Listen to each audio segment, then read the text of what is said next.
nous allons interviewer Christine Dick, conseillère technique au service social. Alors, le Crous de Versailles, c'est 160 000 étudiants qui sont dispersés sur les 5 pôles universitaires des 4 départements de l'Académie de Versailles. Je dois vous dire aussi en préalable que les missions du Crous, c'est donc d'améliorer les conditions de vie des étudiants.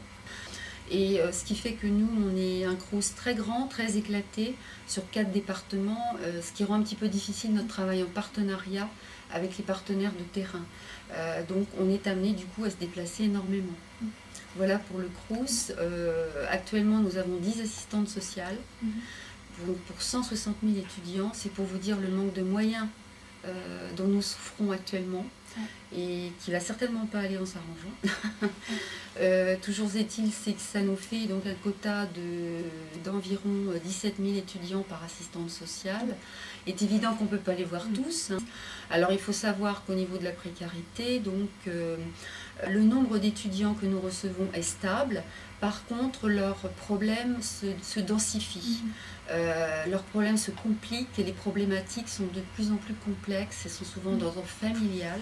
Ça tourne souvent autour des ruptures familiales. La précarité, c'est vrai que c'est un mot qu'on emploie très souvent dans le jargon du service social, donc ça rejoint le terme de la pauvreté. La précarité sur les conditions de vie, de travail et de logement des étudiants. À partir du moment où on a un logement précaire, on vit mal. À partir du moment où on n'a pas suffisamment de ressources, on vit mal. Donc la précarité, pour moi, c'est ça, quoi. C'est l'isolement, le manque de ressources et l'absence de logement. Et puis les problèmes de santé. Bon, évidemment, faut pas non plus trop noircir le tableau. Toujours est-il, c'est que le Crous dispose quand même d'un budget important en termes d'aide sociale pour aider les étudiants.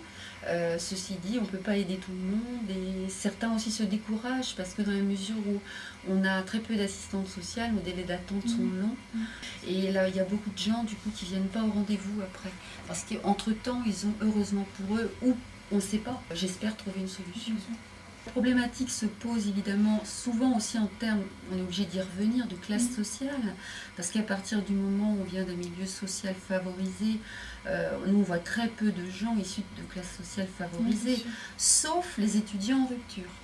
Ce sont ceux-là qu'on va voir. L'aide sociale sont en augmentation chaque année. Chaque année, on a plus 25% de demandes d'aide en 2008 par rapport à 2007.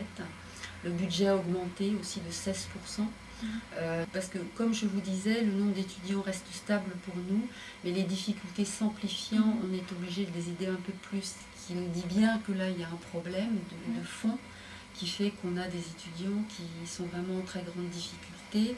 Je pense aussi aux difficultés liées à la progression dans le cursus, mais les situations de rupture familiale sont celles qui font l'objet des aides les plus importantes. On a un quota de logement qui est réservé pour les situations d'urgence sociale, mais le souci qui se pose actuellement aussi pour le logement, c'est qu'à la fois on réhabilite des logements pour donner un confort, un mieux-être aux étudiants, puis avec l'évolution du niveau de la vie et l'éducation qu'on reçoit, on veut tous avoir accès à un mieux-être.